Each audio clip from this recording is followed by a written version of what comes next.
Here's the story. You're born in South Sudan but migrate to Egypt as a refugee because of the war. You finally move to America at 10 years old, where your mom begins marrying you off. Man after man trying to find one for you. You tell the school they remove you from your home and place you into foster care.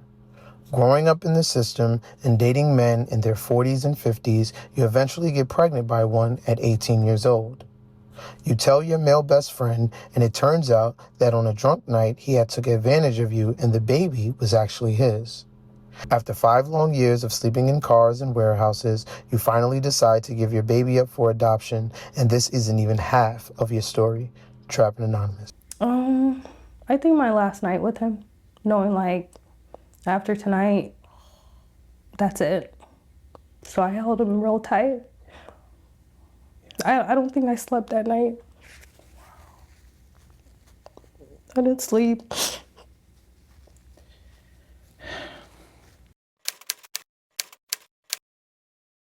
What's good? My name is Chris Dowd. This is Trappin Anonymous. Welcome back. Welcome back. Shout out to everybody that's helped keeping the movement moving. We really do appreciate you. If you have a story, you've been watching this each and every week, and you just want to be heard, please DM me at Trappin Anonymous, trappinanonymous@gmail.com. I do reply to my DMs. That is how we get everybody on the show. Shout out to y'all. Shout out to y'all. I'm really, really excited about all the things that we have coming to you all. Just keep supporting the channel, keep supporting and sharing. And do remember that the stories that you hear reflect real life. You're here to educate, inform, and hopefully keep your little homie off the streets. This is Trappin Anonymous. My name is Chris Dowd. Let's get it. How are you? I'm okay. Okay. So I'd like to start with your name, where you from, and why do you think your story is important? My name is Bibiana Bol. I'm from South Sudan. My story is important because I want to be able to have other children relate to me and know that they're not alone. It is extremely important also because I just want to free myself from the childhood trauma and start my healing journey. And hopefully along this healing journey, I learn to forgive and just free myself. Amazing, amazing. Okay, I like to jump right in. Bring me to how your child was conceived. Oh. So it was my 18th birthday, around that time. My best friend had essentially called me, said, hey, you don't really do much, come out, it's your birthday. I stated like, I'm in foster care. I don't have like the free will to do whatnot. And he was like, I'm gonna pick you up. He lives in Kansas City, Missouri. That time I was in foster care out in Topeka, Kansas. So he drove, I think an hour or so to Topeka to pick me up. And we went back to his place. And I've been to his place multiple times, even prior to foster care, because he was my friend for a very long time too. That night we went to the liquor store and we bought Amsterdam pineapple.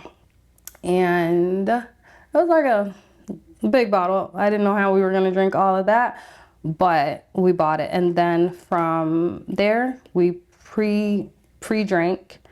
I made my drink and everything was good. I was feeling a little tipsy. I was feeling really good. The second drink is when I blacked out.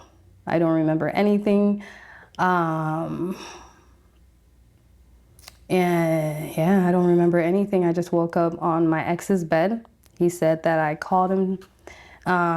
He came up personally to come and get me. He said I was unconscious. I wasn't responding. So he picked me up and took me downstairs from what he was telling me. And he just said I was just completely out of it. So we didn't even have intercourse then.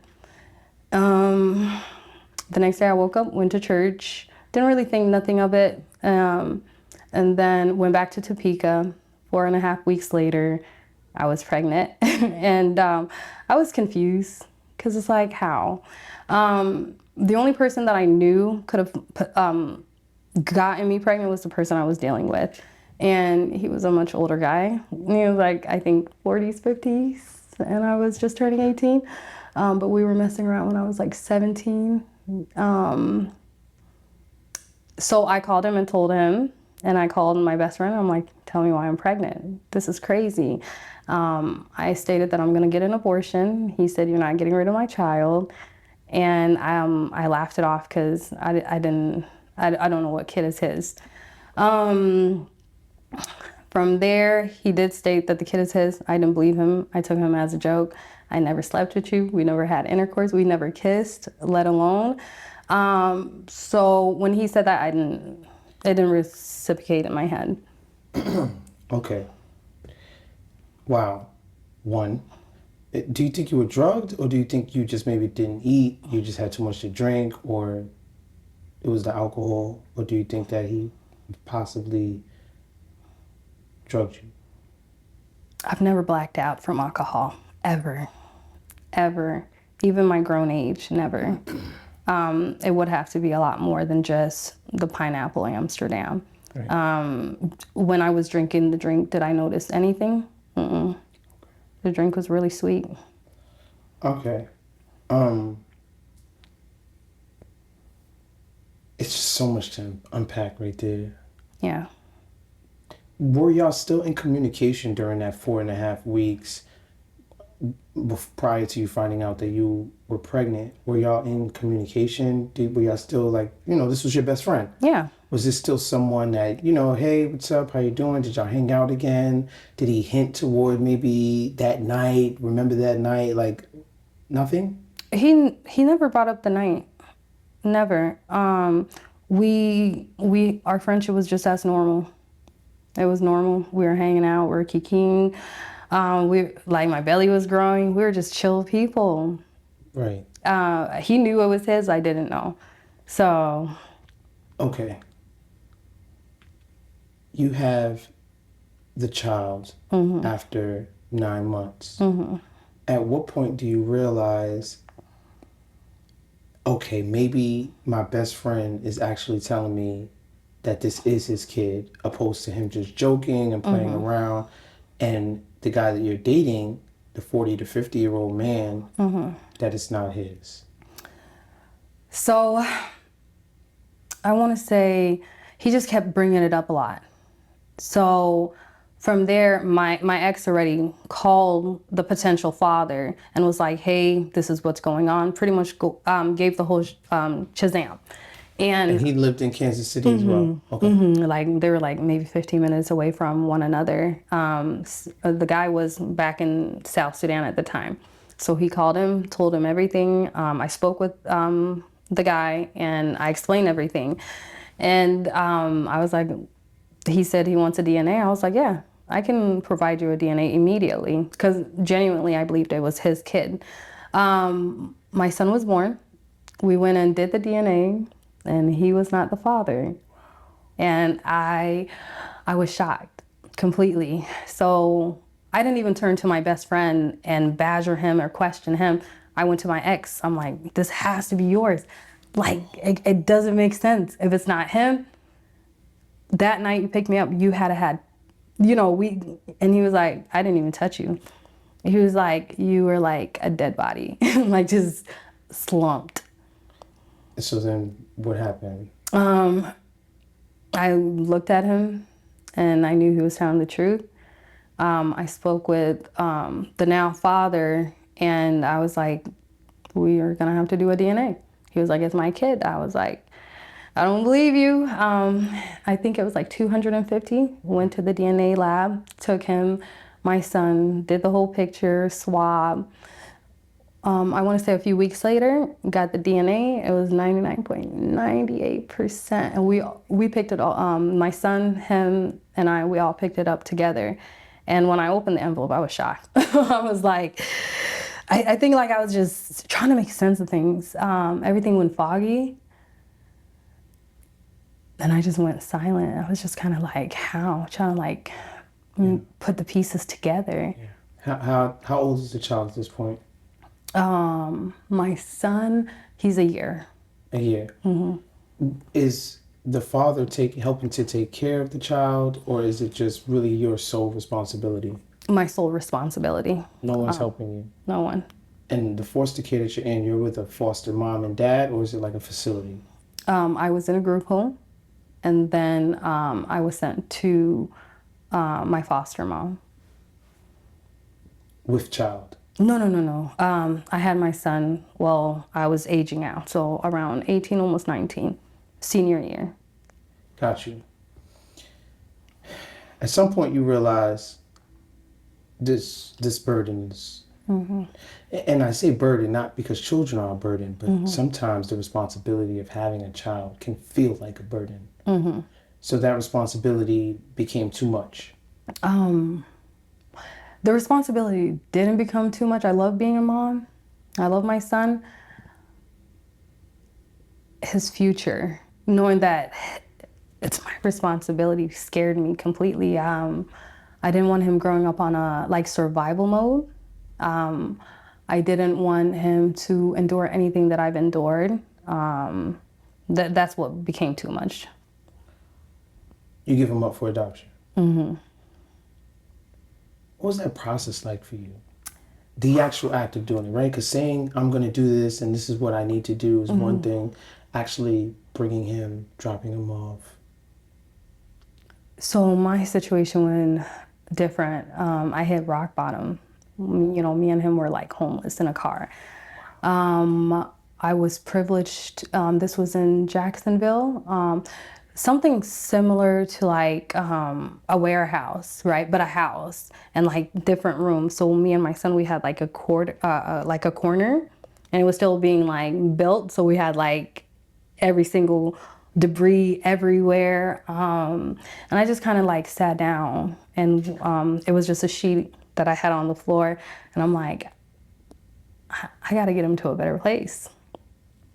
And then I started searching for adoption agencies, and I found one that was promising.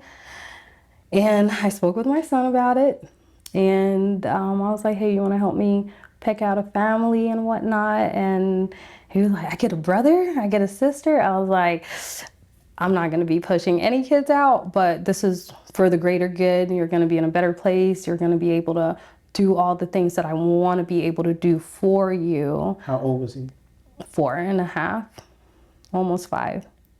And we sat down, he picked the family he wanted, and it was a family that I also wanted him to be with. And he liked the family because he had a brother, he had a backyard, he had like cousins, mom, grandparents, so that was really beautiful. I spoke with the lady. We started crying because she's been, I think, wanting to adopt for forever. Her son, she birthed him through IVF, I believe. So already she was having issues having kids from what I remember. So Mark was such a great addition to her. I was completely nervous because it's like, oh my gosh, am I making the right decision? Are they going to take care of my baby? Is the future that I really want for him going to be given? I prayed really, really hard. It took me a month before I made my decision. And when I made that decision, that's when the paperwork started. So it was Bibiana versus Kansas and so forth. We had to take rights away from his dad. He was served a lot. The grandmother said he wasn't there when he was served the first time. They kept serving him. Finally, they're like, he's not showing up. So do you want to go forth with it? I was like, yeah. And yeah, that's how we went. Wow. That 24 to 48 hour period after your son is completely gone from you, what was those moments like?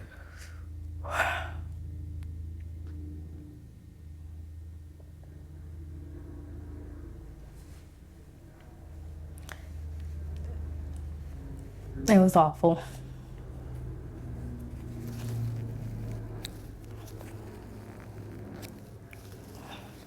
Sorry. Like, he's my best friend. So it was really difficult. I cried. I still don't even stop crying.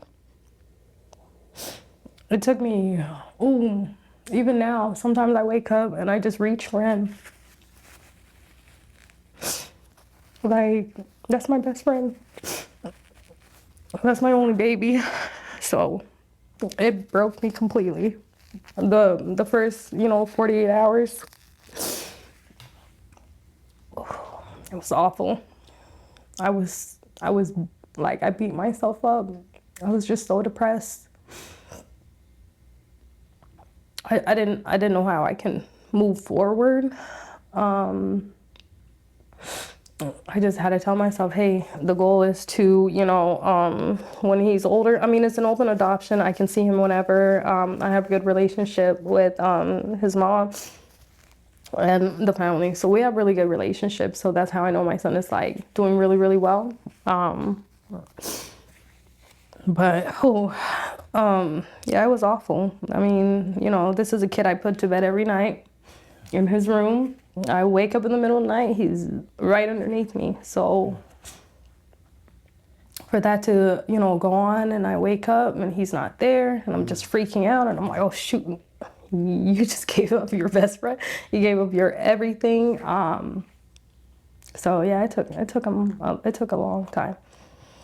And during this time, those 45 years, this is very significant years, very, very impactful, not just for the child, but for the parent. How are you still making a living? How are you you said you were sleeping in a warehouse at one point, right? Well, it was like a warehouse, so it wasn't a warehouse. I started looking for, I was employed. It was just really hard to find a babysitter and whatnot. I just started working. I worked at a healthcare company as an insurance agent. And I just started being super, super busy. I picked up a second job at the laundromat, folding laundry, cleaning up the laundry. So, after I leave one job, I'm there until I close up. And that was just my routine for a moment. And where was your child while this was? He's now adopted. No, I mean, when this was going on, where was your child during those first 4 to 5 years? He was with me. While you were working too at the job? Whole time. Sometimes back in Kansas City and Illinois, my cousin would take care of him. Right. She was pregnant then, so I just made sure I was feeding her, taking care of her, and taking care of him. What was the most difficult part? What was the most difficult part about giving up your child? I think my last night with him, knowing like after tonight, that's it. So I held him real tight. I don't think I slept that night. I didn't sleep.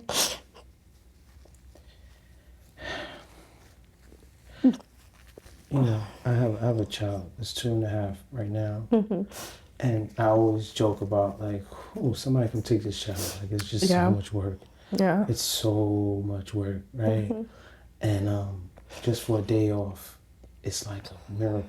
Just to be able to, somebody else could watch him. It's like such a relief. I can't wait till somebody comes takes this child, right? Yeah. Which is a real feeling, right? But I couldn't imagine what I would do if I actually had to give him up. You know what I mean? There's no sense of relief that you think that you would get, right? From giving up this responsibility. You would think you would sort of get like a... You can breathe. And you didn't feel that? I couldn't breathe. I felt like someone's just grabbing my lungs and just squeezing it. So, yeah. You spoke to me about, at the time, the man you were actually dealing with was in his 50s. You were 17 years old when you first started talking to him. How is that even possible, right? How does a 17-year-old get wrapped up with a 15-year-old man? It's common. It's normal. In our culture, you get married off to older men. It's just how it is. My mom was married like 13, 14. And my dad, biological, I think he was like 30, 40. He was a lot older than her. So men usually be like a whole decade or two older than the woman. So you've never actually met your father? I mean, from 2, I don't have any memories of him. He died when you were 2 years old. How many children does your mother have? Living, I want to say there's 5 of us. Out of 11 children? 9, I want to say. We Out of had, 11 children. 9. Where are the other children?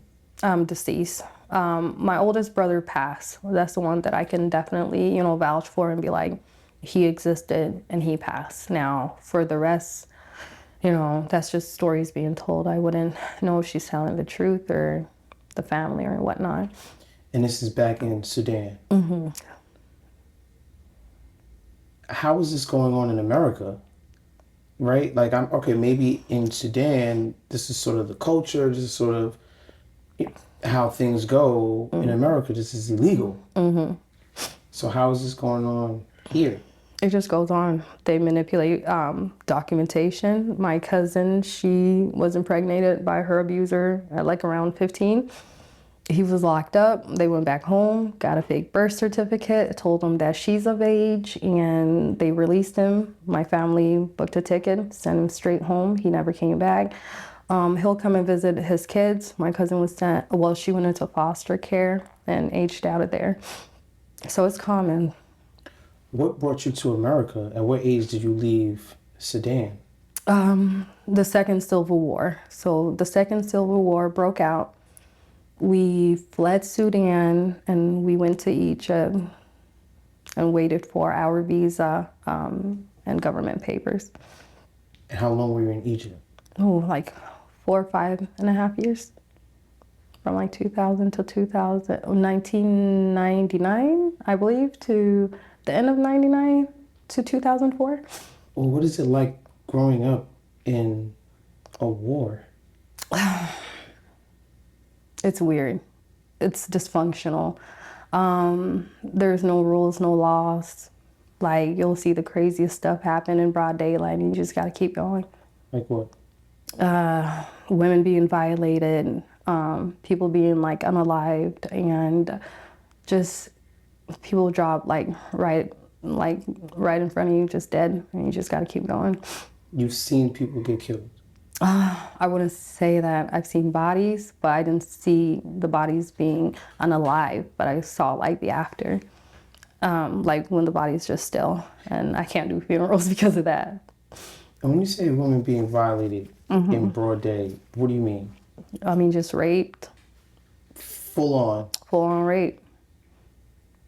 I'm telling you, during that time in Sudan, there's absolutely no laws. Even now, there's no laws due to what's currently going on. That is? A war. Still? I mean, we separated. We're known as South Sudan now, and then Sudan. So you have Sudan and you have South Sudan. 2 different countries now, 2 different people. I guess I'm so Americanized. I can't imagine walking past and a woman just being raped. I can't even. You can hear it. Yeah. Her screaming for her life. Yeah, you hear them scream. I think when I was younger, I just didn't know what any of those like noises or whatever meant, until I got a little bit older, and I'm like, oh my gosh, that's crazy. I really heard like the craziest stuff. I just thought it was just noises. I mean, it was always loud, chaotic, so it's just another day. What was life like for you in Egypt? It was worse than Sudan. Worse? Oh my goodness. Sudan, I was treated like a second-class citizen because I'm Black and not Arab. You mean in Egypt? In Sudan. We were colonized by the Arabs. So yeah, we were treated like second-class citizens. We were... In your home? In my home. We were too Black to work. So some women had to bleach to obtain occupations. We were known as filthy, dirty because of our complexion and our Nilotic ways. They call us Jenge, meaning like... Aryan Jenge, meaning like naked people. We're always naked and whatnot because we're villagers. But yeah, it was, I would say, which is worse? Sudan, Egypt. I would say Egypt is worse. I mean, Sudan is bad, real bad, but Egypt was just 10 times. So when you say naked people, villagers, y'all don't typically wear clothes? We like my tribe, we wear beads. I don't know if you've ever seen the Avatar. So those are our customs. So those are Dinka attires. So the colors, everything. So beat it down, that's us. Okay. Wow. We long for like to just know where we're from. Yeah. Especially in America because, we were just like robbed of our homeland and placed there, and so we have no like real clue outside of what we see. Maybe we might study things here and there, but just to hear it, firsthand, and for you to have grown up there, it's fascinating to me. Very fascinating.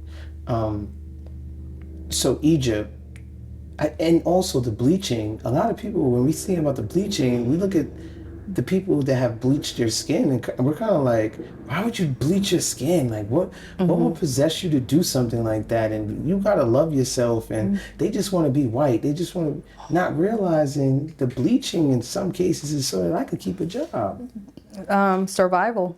Bleaching started in my country with the women. They were too black. So for them to be able to work for any Arab family or anybody that's of a fair skin, they would bleach so they can appear more white, more Arab. They would put on like their headscarf, tobe, and everything like that. But as black as we are in our country, for the ones that took over our country, they said we're thieves, we're not to be trusted, we're criminals, and they're violating us in our country. So what were some of the things going on in Egypt? Racism, discrimination. I was sexually abused by an Egyptian student. It was weird. So I was just walking to the restroom and they kind of just like all barged in at the same time. And the girl just like pulls down my panties and I was confused. I mean, this is like at least 4 or 5 of them, and I'm just like confused on like what do I do? I know the teachers don't like me. I can't scream for help. Every chance they get, they want to beat on me. So, I just kind of froze and, from there, she touched me and I jerked back and I was scared. And then I just like pulled my stuff up and I ran. And what age is this? I want to say I gotta be at least like 7, 8, because at this time we were going to school. So that's sort of like your first encounter with like sexual abuse? No. My first encounter with sexual abuse was in Sudan. So I want to say like 3, 4. So our village was it wouldn't be a village. So it was just, imagine houses being built on mud, right? But it's not like the huts or whatever. It's more like buildings, sand everywhere, whatnot. And then we had like other neighbors and whatnot. So it was me and one of my friends from the other house down. We just played a lot together and whatnot. And I don't know what even had us even think that we can take peanuts from a grown man. So he pretty much just lured us in there. He started just like violating us and whatnot, like touching us.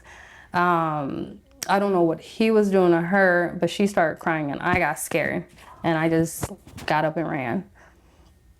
It happened one more go, and from that, all he did was just like probably just finger me and play with me a little, and I just didn't like it.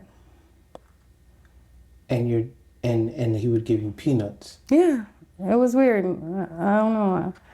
Was this desire to eat food great back then? Like, of course, everyone gets hungry, right? Mm-hmm. But were y'all malnourished? Yeah, we were malnourished. We were hungry. I mean, we were just in the middle of a civil war, so it's like not much. So at that point, you realize I'm not going to be going back there, even at this young age. Yeah. Does sexual abuse continue on in your life?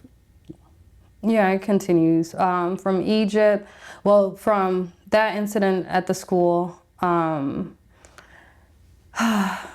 so we lived in this building called Amara Halawa, meaning like, if I were to translate it in English, is like the Tower of Candy.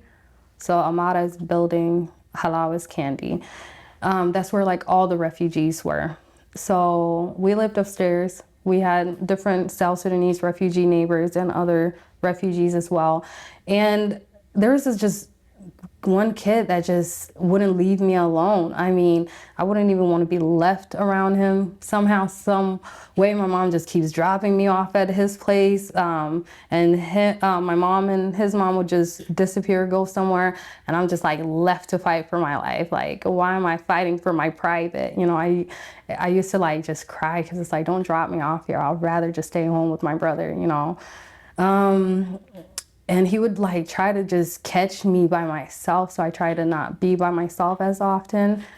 One time he caught me, I think I was coming from the store downstairs and I was walking up. He just came out of nowhere, started like dragging me down the stairs, pulling my panties down and like proceeded to just give me oral. And I was like trying to kick him off and everything like that. And I mean, I fought for at least a good like 5-7 minutes. And then when I was able to escape, I just ran. I ran upstairs, I ran to the living room, and I just sat there. I was just scared. Would you say like this was a common thing for most of the women? I would say so, yeah. A lot of girls were sexually violated. Everyone has stories like this. Mm-hmm. Very common. At what age do you start getting introduced to these arranged marriages? I want to say like 13. And how are you introduced to it? Men would come over. They'll say, hey, I want to be your friend. I'm interested in marrying you. I had one person, I think somewhere in New York, who wanted to marry me. He was South Sudanese. Yeah, he wanted to marry me. He promised that, oh, I'm going to let you finish school, blah, blah, blah. You'll just be here until you're 18 and then we'll marry. And I'm like, I don't want to live with you. And this man is coming to Egypt? This is in America. Oh, this is in America that this happened? Yeah, okay. I'm like 13 at this time. Oh, what's your mom saying? She's the one who brings them to me. So, yeah. Because your mom was married at 13. Mm-hmm. She's already knowing this is what it is. Mm-hmm. Yeah. I guess it's so wild. It's so wild, right? Because these men know that here, you're going to jail. They never. The women in our community protect these men. There's so many stories where men here in America that are South Sudanese have violated. I've heard so many horror stories in my family that one of the men, did something to his niece or whatever the case may be, and that man is still amongst our community, even though he's a registered sex offender now, because the girl did speak up and she pursued pressing charges and so forth, and he was found guilty. But he's still allowed to be around children, events, weddings, all of that. How did you feel at 13 being introduced to this grown man and being told that you're potentially about to be married off?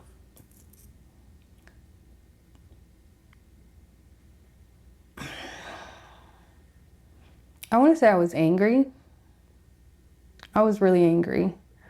I don't think anyone had my best interests at heart. Yeah, I was really angry. How'd you feel towards your mom? What is their relationship like? I hated her. I hated her.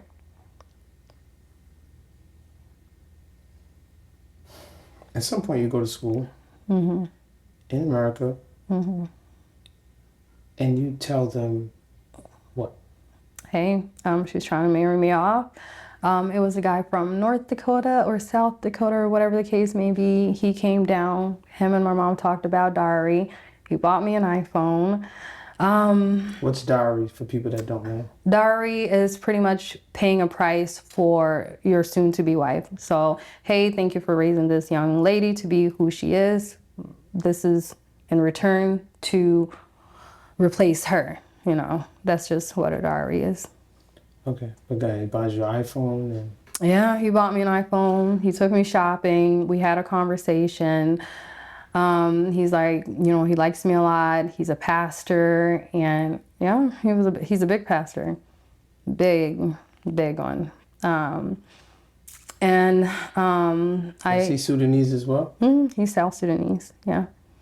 And this incident is when I came back from foster care. So I left, came back thinking like, everything is going to change, whatnot. He disappears. So, at this point, I felt defeated. Let me just give it a go. Let me just, try to make her happy. I give in. And I was like, okay, we can look into marriage, whatnot. He was excited. That night, we ended up in a hotel. And then we had intercourse. And then he sent me back home with my mom.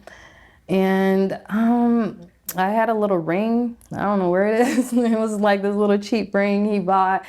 Because he's like, oh, I'm a Christian. I can't do this without us being married in spirit and blah, blah, blah, blah. So that night he put a whole ring in my hand, and I was like, hey, it is what it is. And we had intercourse. From there, he just started becoming like extremely possessive. Me and my mom, we got into it. How old are you? I want to say at this 14, because I came back 14, 15. 14, 15. Mm-hmm. So sophomore year. Oh, I bet he was like in his 40s. Okay. Yeah. So after that incident, me and my mom, we got into it. She just felt like I need to stay home. I'm doing too much. Like I'm becoming a woman. I can't be a child anymore. I can't go hang out with my friends. And that's when me and her, we got into it. She called me really bad names. She said she wanted to kill herself. I said, the knife is in the kitchen. Do whatever you need to do. From there, she drags me outside, calls the police, tell them well, before she dragged me outside, she called my supposed-to-be husband. He cusses me out. He says I'm lucky that he's not in Kansas, or he would have beat me and whatnot. He was in New York? No. He was in South or North Dakota, whichever one of those he lives in. And from there, I was like, oh, in that case, this wedding can't continue. You might as well get your diary back, whatever portion you put towards it. I'm going back to foster care, and I'm reporting it. So I called Bonnie. I said, hey, Mom, I'm ready to come back. And she's like, what's going on? Who's Bonnie? My foster mom. And I explained everything, and she's like, I'm on the phone with your caseworker and my caseworker, and we're gonna get you home. And I was patiently waiting.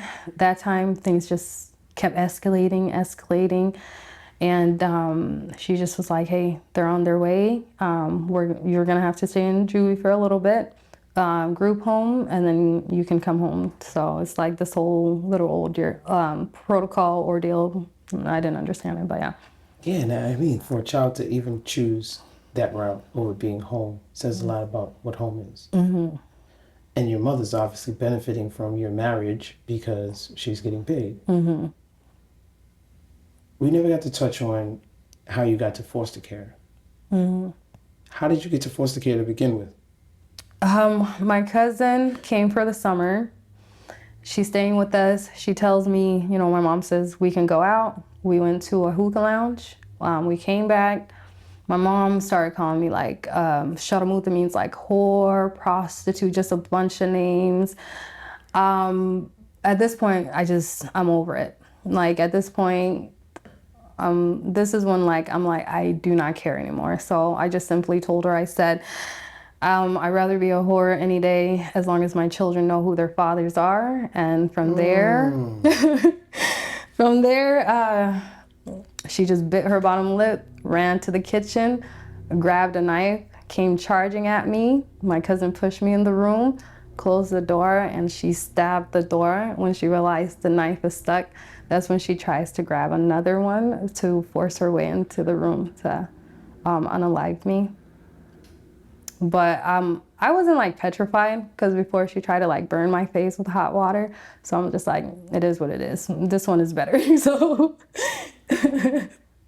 Wait, first of all, what? Yeah. Second of all, like, how many baby fathers does your mother have? Everyone has a different dads. Five baby daddies, 6 maybe.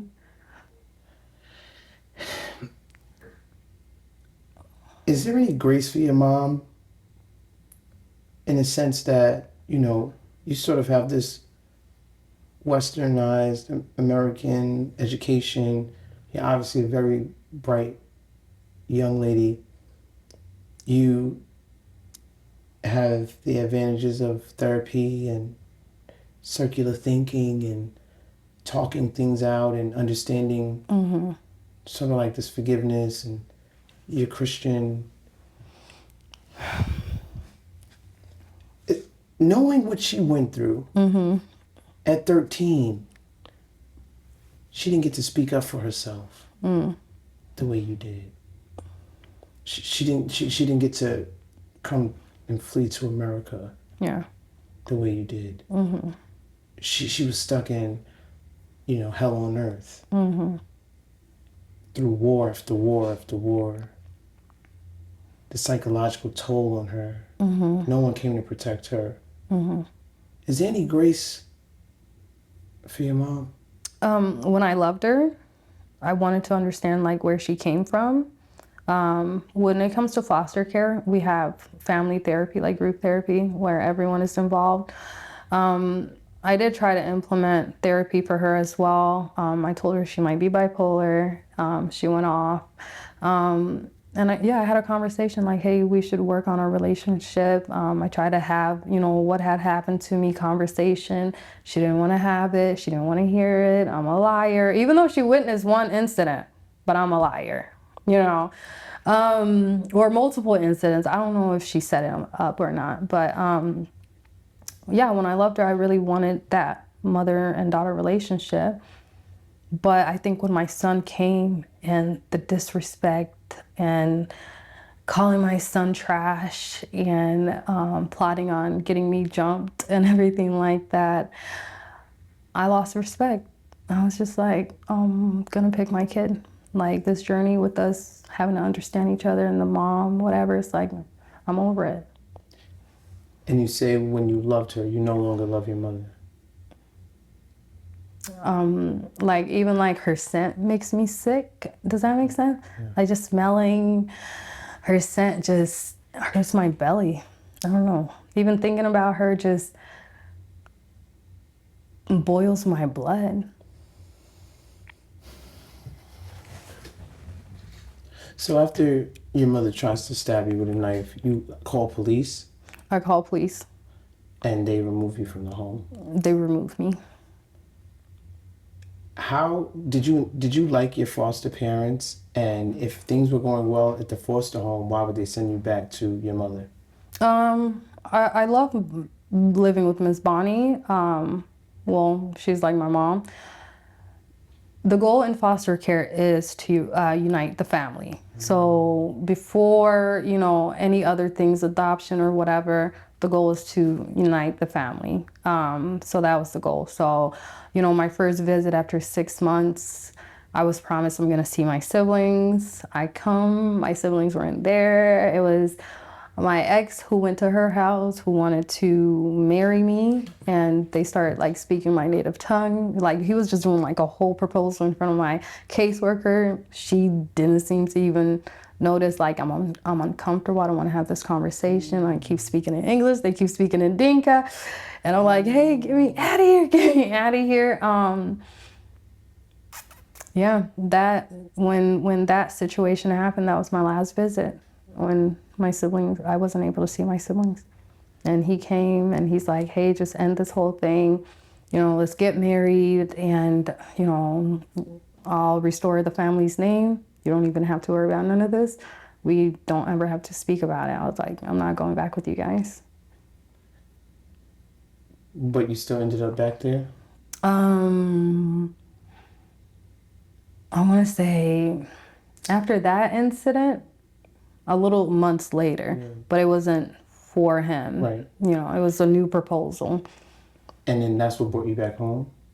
That was the North Dakota, South Dakota pastor Right. when I got back. This South Sudanese community in Kansas is large. It's huge. We have a big population in Australia, Nebraska, Kansas, so just we're everywhere. And it's almost like they still take the traditions and the culture from there and they just bring it here. Yeah.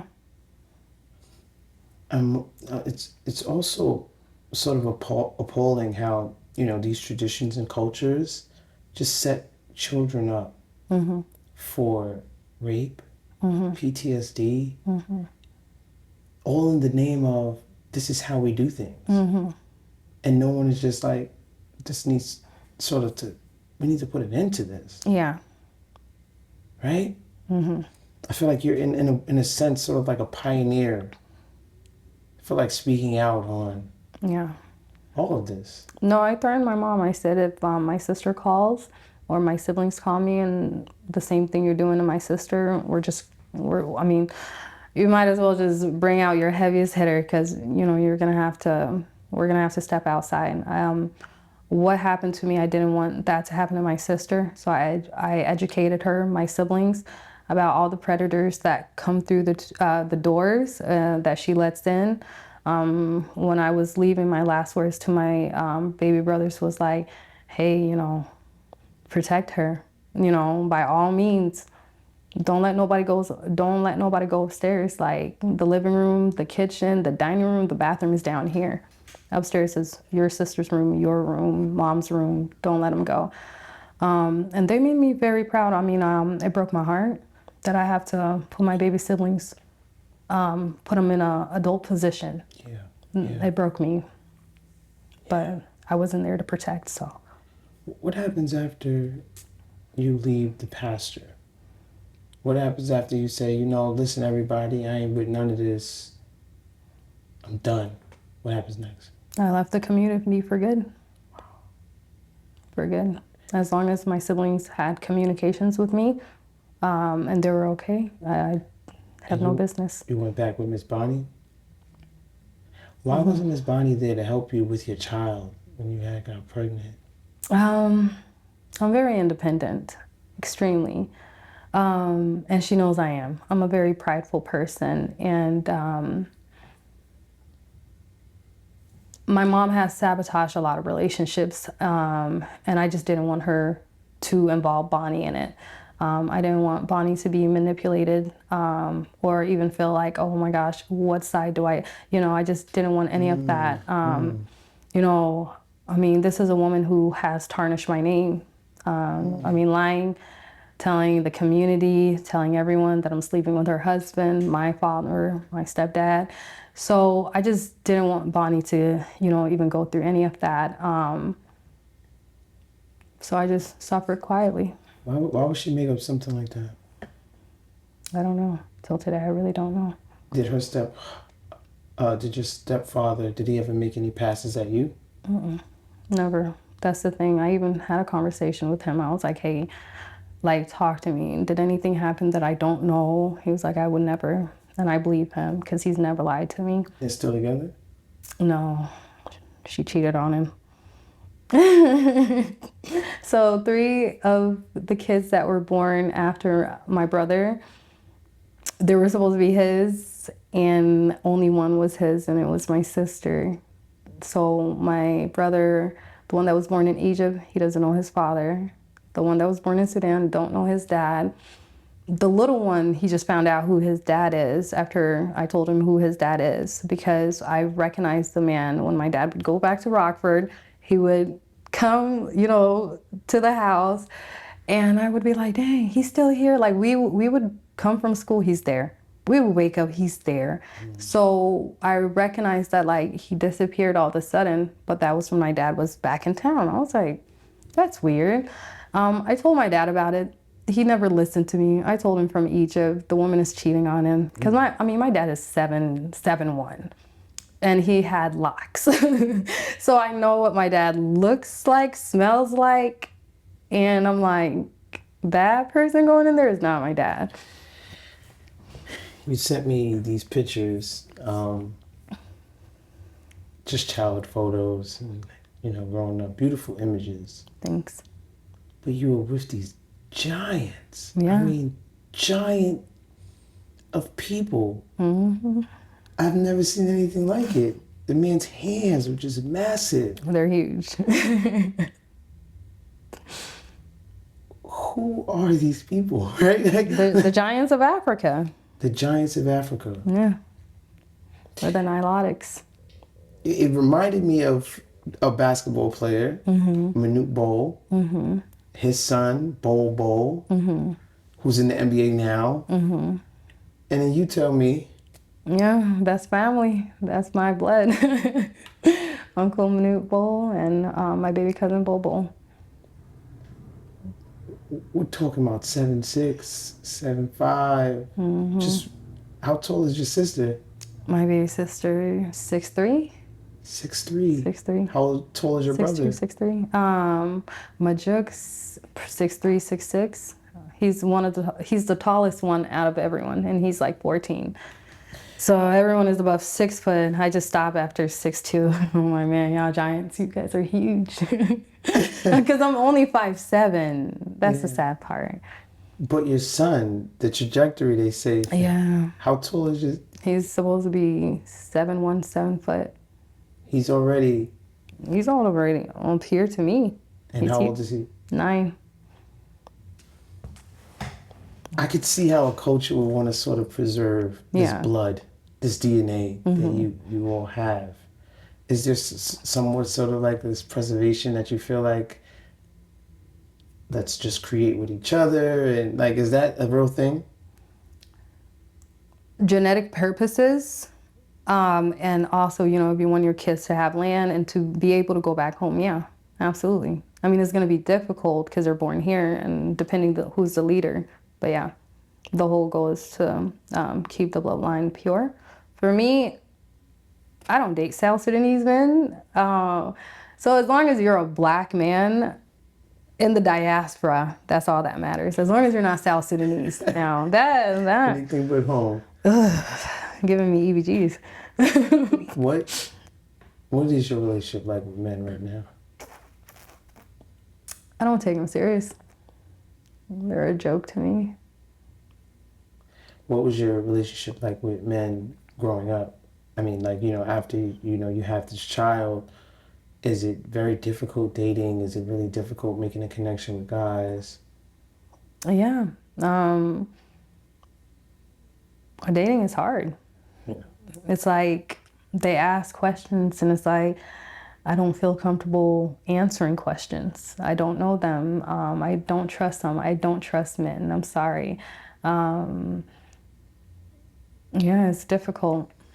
What do you see the main differences between sort of American women and from women back home?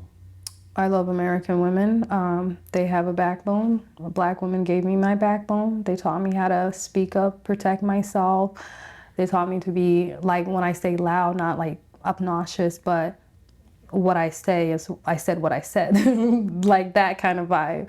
I would say you had that before you met. Because even when we go back to your story, I mean, you were always boisterous and you always fought back. You didn't just accept. Now. Like, not now, but like when I came to America and whatnot. Right. But I didn't really start fighting back until I befriended some African-American women. They accepted me finally because, I mean, I was too black. I was an African booty scratcher, Darth Vader. Mm-hmm. So nobody really wanted to hang around me in the black community. But when I found my little team, yeah, they taught me all that I needed to know. And what are you doing now? Modeling, school, full-time, pre-med, and just trying to heal. I think that's even more difficult than school. Ugh. It's awful. It's lifelong. That's the truth. Yeah. There's a beginning, but there's no end to it. Mm. You're just always trying to heal. You got any regrets? My only regret would be I wish I would have fought harder. I wish I would have known the resources that I knew when I became a preteen. I wish I would have known and utilized those resources, I think I would have been out of there. My siblings would have been probably safe by the time I turned 18, because I don't want them in foster care. Foster care was awful. The group home was awful. I was just really blessed after the group home and the first foster mom to be with my foster mom, Bonnie. What were some of your worst experiences in foster home? Oh my goodness. Oh, it was PTSD. I mean, group home. No, not even group home. The group home. It was weird. I was sent to Wichita. I was the only African there. The staffs were very, very weird. I remember one time one of the staff said, I put everyone to sleep, I cuddle them. I told them, I said, I don't want you under my covers. I don't want you cuddling me or any of that. And I don't know where he came from. Yeah. But I've seen him with other, kids, and I was just like, it's not my business, not my business. I don't have time for it. Once I was out, because I really kept my distance and everything, I just didn't talk to them. I was just like, this little person's like, oh, Bibiana's here. It's like, just, don't say my name too much. When my foster mom, I happened the first one, I don't want to put out her name. She was Caucasian. Oh, the amount of stuff she did, not to me, but to her foster children was crazy. I reported it to the caseworker with video that was dismissed. Video of what? Her doing what? Like just pinching, smacking the foster kid, holding her mouth closed, forcing the girl to take like cold showers. She was nothing but like 5, and like have her stand there. And I'm just like, I don't want to be here. If there's something that you could tell your younger self, what would it be?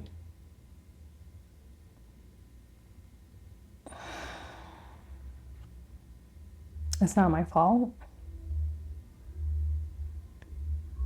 Because I used to blame myself. I did. I hated that. I just felt like, I don't know. It was my responsibility to protect myself, and I just failed.